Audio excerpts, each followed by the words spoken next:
my body, earth, my body, water, my blood, air, my breath, fire, my spirit, fire, my spirit, fire, my spirit. Close to that my whole life.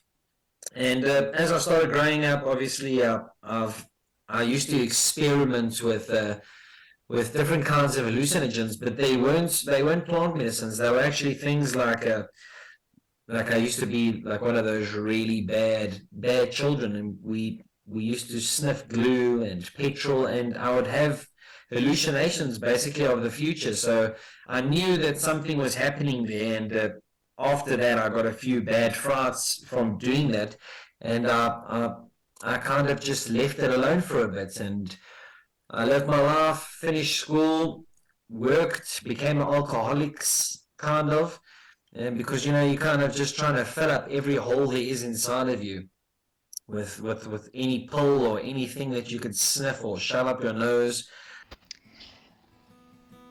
The story of my meet with my first healer goes like this. I was going through quite a turbulent time in my life. My brother had just passed a few months before, and everything that had happened up until that point made no sense at all. I just felt like a victim of my circumstances, and it was during a recreational play with mushrooms with my brother and friends that I had connected with one of the girls on a deep level, and intuitively I knew that the connection was of significance. Right after our journey, my brother told me that I needed to speak to someone because I had lost my chill, which I had found bizarre, but obviously he could see through my mask, because 2 weeks after that I attempted suicide, and upon waking up the next morning I knew that I needed to speak to someone.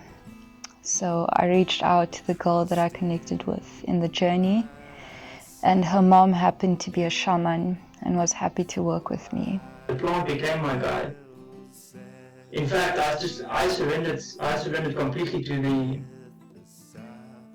the instruction of the mushroom itself. There was always a voice leading me, and that became my traditional or my sacred guide.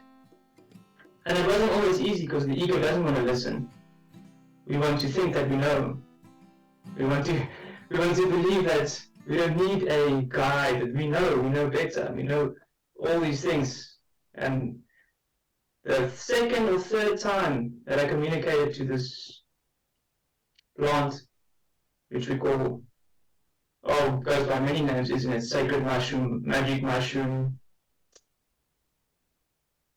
mana, we say mana from the sky. There's many different names for this sacred plant. And there was the third time, and it's the only time I really took a bigger dose. Must have been 3 or 4 grams. Nonetheless, I was taking, back then I wasn't doing it sacredly, I was just out partying, so I had some wine, I had some other things as well. But it kicked my ego big time. I fell down on the couch, but when I got home, and the plant showed me, and this is just my personal journey, it's not applicable for everyone. Everyone has their own individual relationship with the plant kingdom, with the spirit kingdom. It showed me all the suffering that I was a part of, especially with animals, consuming animals. So I almost became vegetarian overnight. I mean, it did take some time, and it was an integration. But it was the very first lesson I learned, and I'm not, again, recommending it for everyone. So I feel that humanity as a whole, unfortunately, the more disconnected we start to feel from anything, we tend to self-sabotage or go into addictions or all sorts of things. And the psilocybin really gives us the opportunity to feel more connected, firstly to ourselves and then to the divine, etc., etc. And even scientifically, it's been proven to assist with patients who are chronically depressed or who have anxiety, etc. But that you could work with the macro dose or with the micro dosing before. It really is a connector. The medicine reconnects us back to ourselves, firstly because that is the nature and source of all of our disconnection, and to everything else. It's incredibly profound. It kind of puts you straight into your body and makes things so present, like so present that you think it's magic. So you're so lost in the moment with either a person or with nature that you see things and understand things that you wouldn't necessarily understand because you're so busy narrating the scene, like to yourself. It really works on the body. So a lot of people will feel it in the body, like moving things around. It can generally be a little bit uncomfortable at first. If you spend time with the discomfort, it has a way of moving those energies around and like almost transforming them.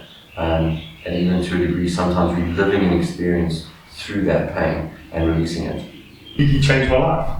I felt different afterwards. I've never felt in line before, or I'd never felt connected quite like that before. It felt like my life had split into two parts, before that moment and after that moment. The way I just felt like a changed person after smoking Changa the very first time.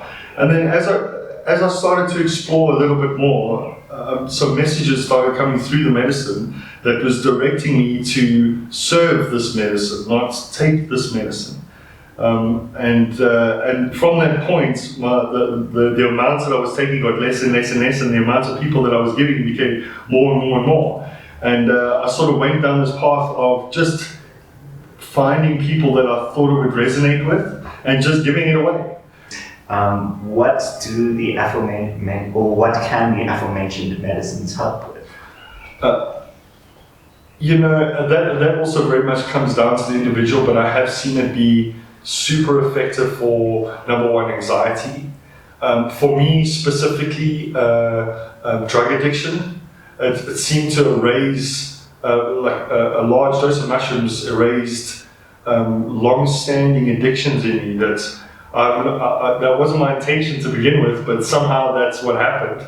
And it was one of those situations where it wasn't exactly a pleasant experience. It was actually one of the hardest things I've ever gone through in my life. But big risk comes big reward, and somehow it was the most healing to me.